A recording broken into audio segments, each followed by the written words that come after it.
Welcome to a new edition of the Authentic Leadership Roadshow. My name is Helena de Munk of Oxygen for Leadership, and I'm really thrilled to have you here because this is really a special edition. First of all, it's the first edition of my Andalusian Authentic Leadership Roadshow. This summer I'm in Andalusia. Those who know me know that this is my favorite spot, and I have organized interviews with some amazing women. I can't wait to present the first today, and we are in an amazing setting. We are in Boutique Hotel Chantilly. Chantilly is the hotel where I plan to have my retreat this fall, the Nirvana retreat. So you have like this first impression already.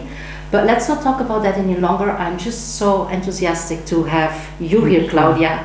Welcome, and thank you for this opportunity to have this interview with you. I guess the first thing our audience will want to know is, who are you? Thank you very much. First of all, it is wonderful to be here and wonderful to be with you.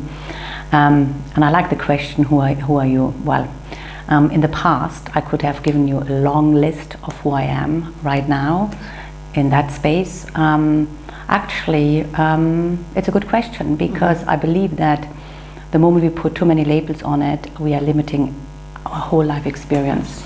But I understand that the audience would like to know a little bit about myself. So in the real world, my name is Claudia Roth, and I was born in Germany, and I had a deep quest for the beauty of life, actually.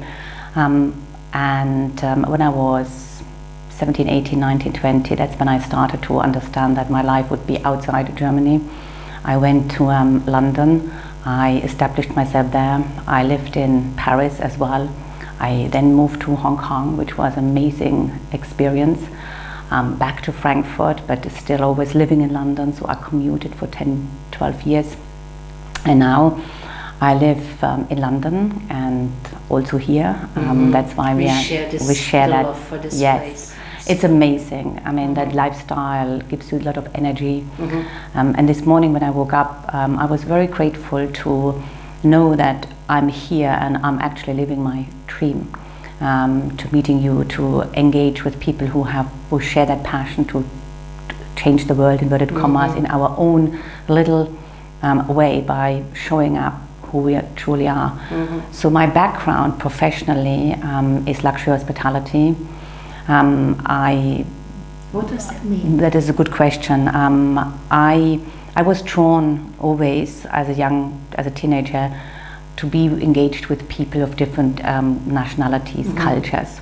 I always had an affinity to be with people because I felt that it's very enriching to learn.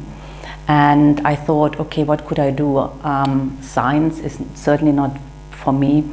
And I thought travel, hospitality, it sort of gave me that understanding that, yeah, if I do this, then I can live my dream. Challenging, adventurous, meeting people, exactly, places. Exactly. Yeah, what else can you wish for when you're young? Exactly. And older. Yeah.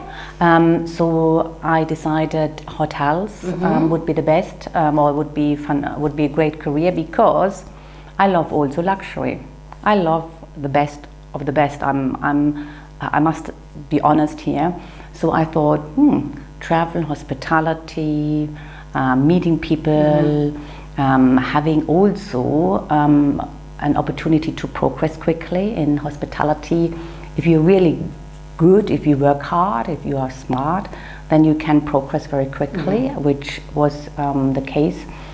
So I focused on luxury hospitality, and the last 10 years in my corporate life, I was very privileged. I was working for a company called the Leading Hotels of the World, and it's a collection of independent luxury hotels. And my job, together with a team of about 100 people in 2 continents, was to develop sales, marketing, distribution strategy to find clients to stay in this hotel.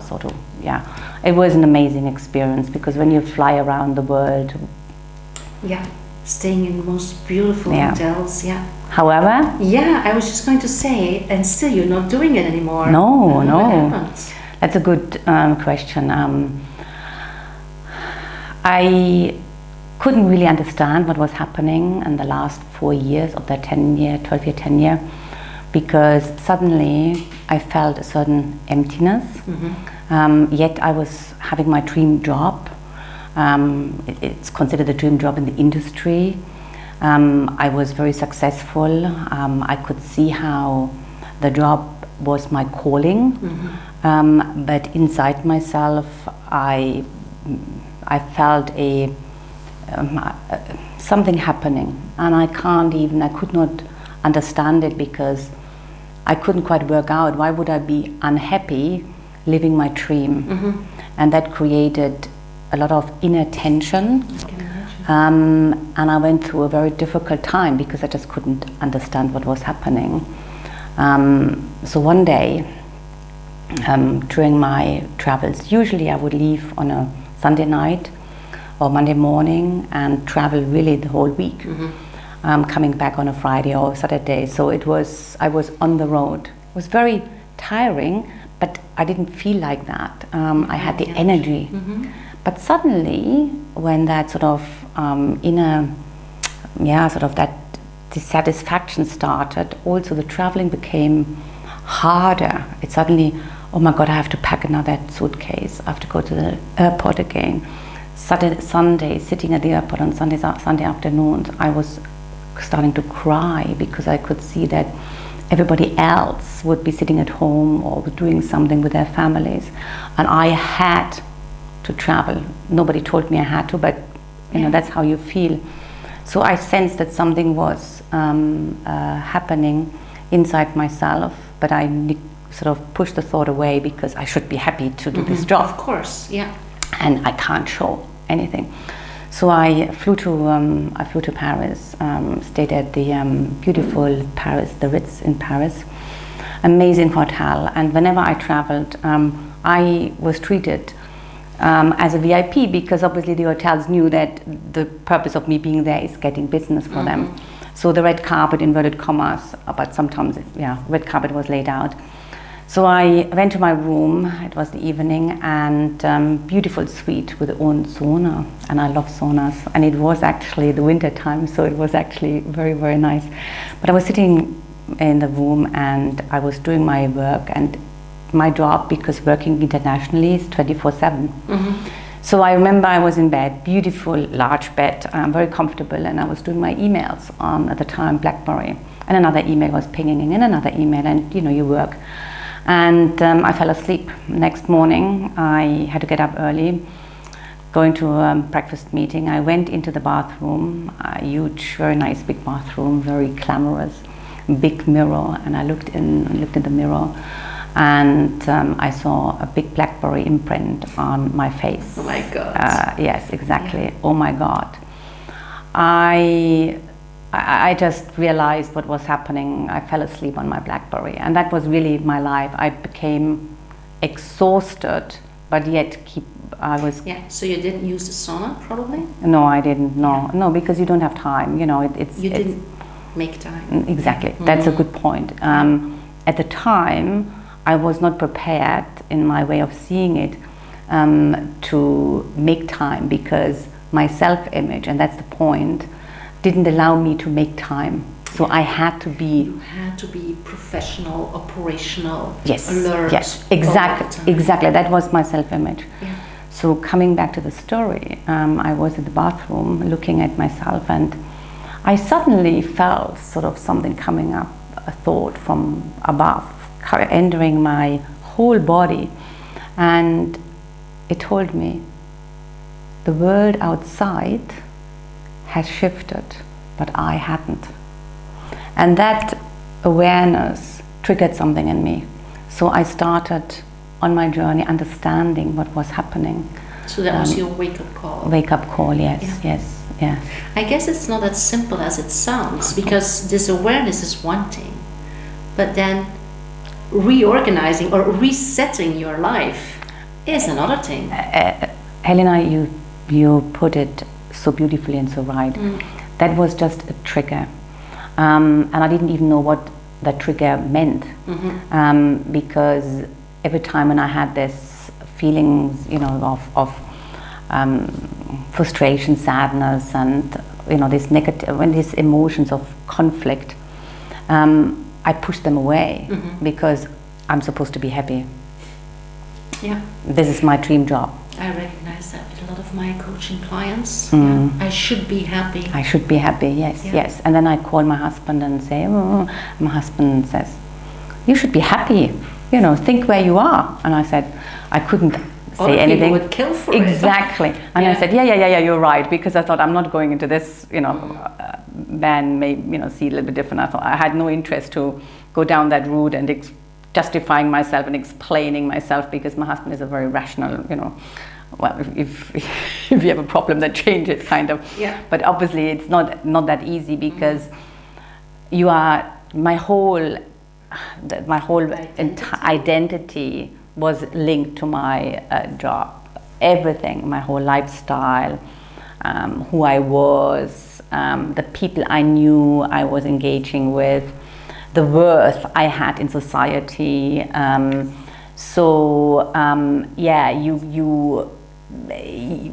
didn't even know that something else could exist. But yes, the journey started. Yeah. So what happened, or what did you? That's another. Nothing happens without a reason. There was many things in between, but something really fundamental happened. At leading hotels of the world, every year has got an annual convention where all the general managers or the owners of the hotels come together in one place for a conference. And that particular conference was in India, in Delhi. And when I found out that this was in Delhi, I decided, because I had never been to India, to want to spend 2 weeks holiday, asked my husband to join. And again, normally I wouldn't do that. Normally, never ever add a holiday onto business, but somehow I was called to do that. So I called my client, at the time he was VP sales for the Taj Group, which is an Indian hotel company. I said, Subhash, I would like to go on a 2 weeks trip to India. I want to see everything. And he said, oh, everything in 2 weeks? I said, yes, please. Yes, I can do that. I can do that. I'm quick. And he said, okay, I will organize you an itinerary. He did. We met up for lunch and he led me through the itinerary.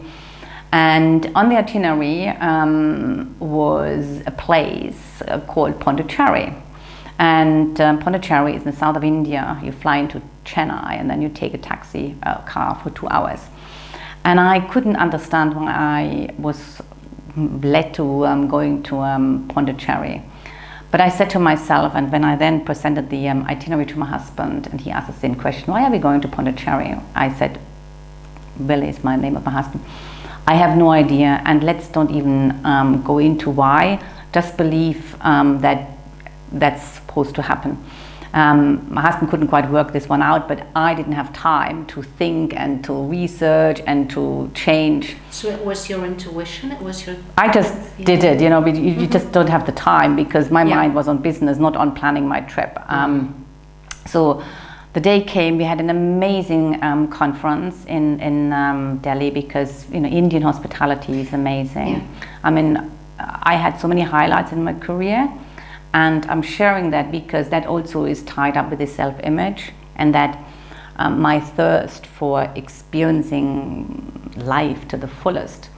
For example, at that conference, the Dalai Lama was a keynote speaker, and when you imagine you're being in a room with His Holiness, it's very special. I mean, you can't find a word. No, you can't find a word for it, especially as I was already sort of quietly on a different journey. For me, this was like, oh my God, I can't believe it. So the conference finished. We then went to Taj Mahal, as you have to go there, obviously. And then we went to different places, Varanasi, etc., and really got an idea about India. And then one of the last stops was Pondicherry. We flew into Chennai airport and took a car down. My husband said, "Why are we going?" I said, "No idea, let's just go." Anyway, we went there. And my client had organized a meeting with a gentleman called Vijay. And Claudia thought, okay, Subhash is in the luxury hospitality. I'm here on holiday, but we do business all the time. So he's organizing a meeting for me to sell a concept or having a discussion about a new hotel for leading hotels or whatever. So, but I didn't do a lot of research because you can quickly find out what it's all about when you have the experience. So I turned up at that meeting, was professionally dressed with my notepad, working out what it's all about. And this gentleman, an elderly gentleman, maybe 70 years old at the time, was dressed with a white shirt and white shorts. And he was sitting across me underneath a picture of a lady, woman, and a man. And it looked a bit different. I thought, it's not a normal office. It smelled different. Everything was a bit different. But I thought, okay, in India, it's different. And then he looked at me, beautiful, calm and loving. And I just thought, this is such a beautiful man, so different to normal business. And we started to engage. And he asked me, after a couple of minutes of conversation, he asked me, what is your purpose in life? And from that moment onwards, I knew this wasn't a business meeting. It was something much more profound. And Helena, I'm very honest, I had no idea other than my purpose in life is having a career. But I knew that this is not the answer this lovely gentleman was hinting to. So we concluded, we had a wonderful conversation. We concluded the meeting, and that conversation and his questioning and his way of being triggered something in me. And that was your awakening? It was one of the major shifts where I realized, maybe there's something else than just saying or believing my job is my purpose. It started a big shift and big questioning. Yeah. So how did that go? Because even if you have these moments where you feel that things are adding to your insights, to your awakening, you still have this job. You still have people expecting you to show up as the professional Claudia, being available 24/7. So how did you do it? Helena, it was a very difficult time and yet interesting time, because I lived two lives. I lived that, let's call it strict professional Claudia successful life. And then the moment I went home, I came home on a Friday night, Saturday morning. I remember I used to wear quite heavy, jewelry, gold, Statement pieces. Yes, statement pieces, yeah. Exactly. I would literally rip them off, put them aside, put my yoga outfit on. And I was very fortunate. My husband, after I spent time in Hong Kong, found a local Buddhist temple, only 20 minutes from us, beautiful in the middle of the countryside. And the first thing I would do is get in my car and drive to the Buddhist temple and would meditate for hours. Because my brain didn't quite understand what was happening. Yeah. This. But basically, this is like going from one extreme into another. Correct. In terms of energy, what did that do to you? The sitting in quiet and meditating gave me the energy to jump on the next flight, to be the other person again. And that what happened. So that time in deep peace let me build my energy again to be that other person. Now, for many, many years, Helena, I would never tell anybody that I meditate, because you know, I mean, people think, oh, what it is. Now it's totally different. I wouldn't say that I go on retreats or whatever, because I felt that these two lives wouldn't, it's not acceptable, let's put it this way. And that obviously carrying this two lives is very hard. Absolutely. I mean, it's really, really hard. And there came a time where everything collapsed because I couldn't hold up both plates. Both plates. It was just too much. And what happened, is it okay to share that story?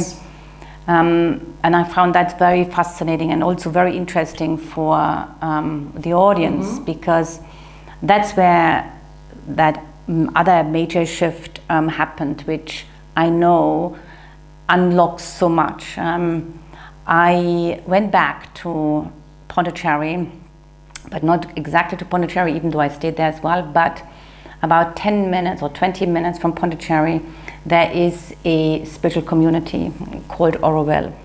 And there are about 3,000 people living there, and people who live there live a life based on human values. So people are there for finding a deeper aspect of themselves, whatever that means, but in that context. Different things for different people. Yes, exactly. And all sorts of nationalities. Now, I wanted to write a book because my mind, I lived for 5-6 years a double life. Egocentric outward life and a deeply connected inward. And I thought that could be quite interesting for people to learn about these two states. So what I did is I put a notice in Oroville's internal notice board, and said that I would like to write a book, and I'm looking for somebody who can help me to bring in the spiritual understanding, because I know a lot about business, but the spiritual side I knew little. It was new for me, and I thought, okay, getting back together, in business, if you don't know something, you partner up. You partner up, and you expertise. Exactly, for expertise. So you were still in that mindset. Of course, I went to Oroville, produce a book. Produce a book with my pearl necklace, white trousers, high heels. Okay, so the gentleman who responded, several people responded, but then you engage, and somehow one person stays, And the gentleman was called Vijay, and he told me that he has been in Oroville almost since day one, 50 years ago. And we communicated. He said that his path is a spiritual path, and he can certainly, contribute to that side of my journey. And he said he lives in the forest and he has got no telephone. I said, And one has to remember, I come from that luxury place. So I thought, that's interesting. Anyway, I arrived there in Oroville, stayed at the guest house, and I organized a taxi, properly dressed as one does, for going to see somebody one does not know. And I said to the driver, do you know where we're going? He said, yeah, Baraka is there and there and there. I said, okay, at least he knows. So we're driving deeper in the forest, deeper in the forest, deeper in the forest. I thought, oh my God, who is this man? My husband did not know. I didn't tell anybody. So, anxiety was obviously coming up, and I thought, I'm getting stupid now. I'm losing my brain because I would never do that. But I thought, okay, I have to do it. But I felt very uncomfortable. We arrived, apparently where the gentleman is called Vijay lives. No houses inside, nothing. I got out of the car, a Doberman jumped on me. I thought, what is this? And the driver said, oh, Vijay, I think there, and I couldn't see anything. Anyway, a couple, European looking, appeared, and I walked towards them and said, do you know where the house of Vijay is? He said, yeah, 100 meters down there. And I thought, oh my God. Anyway, I said to the driver, can you please, not can you, please come with me, because I just felt uncomfortable. I looked at my mobile phone. I got an Indian SIM card because I thought, okay, if I can get out somehow. Looked at the reception. Of course, no reception in the middle of the forest in India. That's in the deep south of India. You, that must have been dreadful. Dreadful. I felt totally lost, full of anxiety, fear, self-blame, self-doubt. I mean, you call it, I had it, but something. But you stayed. I stayed. I couldn't go back. I couldn't go back. Could have gone back. I could, but in my mind, you know, you have to. So we found the house finally. This gentleman came out, and he talked to me, greeted me, and then we went inside. I kept the door open. I remember this very vividly. And he said, "Oh, please close the door." And I thought, "Oh, you know, Later, I understood why you close the door, because of the insects. I mean, now, but at the time, I had no idea. Yeah. So we walked up the staircase, and he let me. I could see a little bit of his place, and it was obviously very different to what I know. And then we went to the balcony, and I could see outside. At least I checked, can I jump down? I thought, okay, maybe a bit high, but it's just possible. So my brain was, you know, very much in into your limbic brain. Absolutely. Yeah. I mean, I was like safety. And then we sat like that, opposite each other. He didn't talk about himself. Normally in my world, people talk a lot about themselves first. He asked me questions, and I was so, you know, nervous, and I did not know what to answer. But the point why I share this story is in one conversation, he made me understand something very, very important, which changed everything for me. He made me understand that I was living an illusion. And when I say this, I know it's difficult to understand because I couldn't understand at the time, but I lived a life based on my self-image. A self-image which I perfectly curated over many years, starting from childhood, expectations, and you need to be successful, you need to prove yourself. I mean, you know, the list is long. And I perfected that to the point that I thought I am that person. So he helped me he was like, it's like opening a curtain, you know, when you suddenly see something a little bit, even though it's not clear, but like peeling the onion. Yes. So suddenly self-image. Oh, yeah. And that was like, aha. I lived an illusion. No. It's real. I have fun. I mean, that was then the whole spectrum of emotions and feelings and everything analysis. was ripped apart. My whole reality as I knew it started to crumble. Deeper, to the point that there is a terminology for that, dark night of the soul, which is a place where you lose all sense of yourself because you don't know who you are anymore, because you are not that person, but you are not that person either. You are in a void, and that void, when you're in there, it feels like it's never ending. That's just a feeling. It's never ending, going deeper, and it's an incredible place. But I knew I had to go through. Is it a scary place? I don't want to put any emotions onto it because everybody experiences it differently. Some feel it as a relief going through it because they know that when you are at that place, you are rebirthing yourself as a new person. And I knew that. I held out that energy, that thought that I have to go through it in order to recreate who I truly are. So I kept reminding myself that this is part of the deeper process of evolution. And now I'm so glad and so grateful that I went through this, because sitting now here talking to you, I'm no longer, I'm a free woman, I'm a free spirit. I can now embrace all possibilities, because I'm not confined as that person who I thought I am.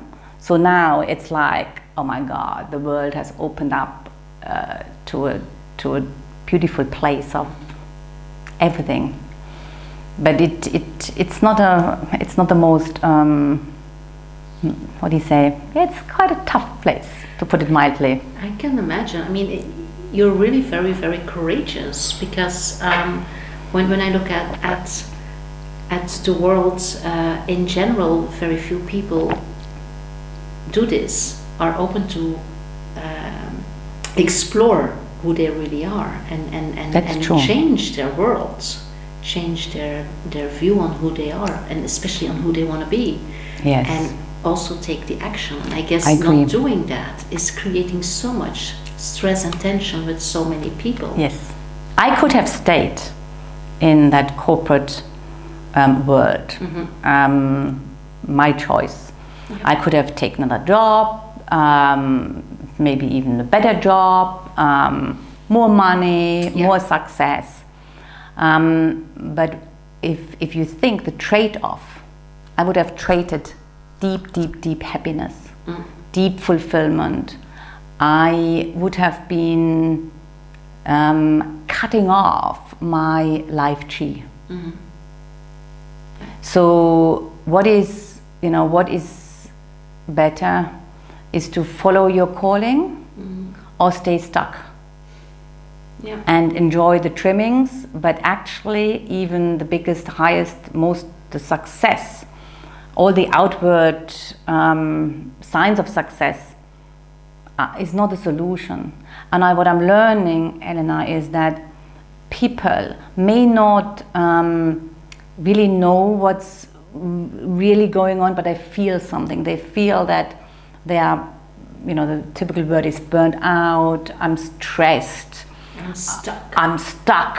I lose all my energy. Yes, I mean, you know it. Resilience. Correct. I mean, you work with these situations, so and that's what's happening. So people are now ready to wanting to live a more connected life. Exactly, because the joy is always there. It's within us. Mm-hmm. We have access any moment in time, but of course, in order to feel it, we have to undo quite a bit of stuff, and we have to, clean ourselves before we can connect to our heart and feel the vibration and the deep joy, which is always there, no matter what. That word, joy. I mean, in corporate life, what you hear now is all about happiness, and to me, happiness is light, and it's very external. Yes. And joy is something internal, isn't it? Yes. It's, the place where I keep my individual retreats, it's called Casa Alegria, and Alegria is also the internal, the joy. Yeah. I personally, I agree with you.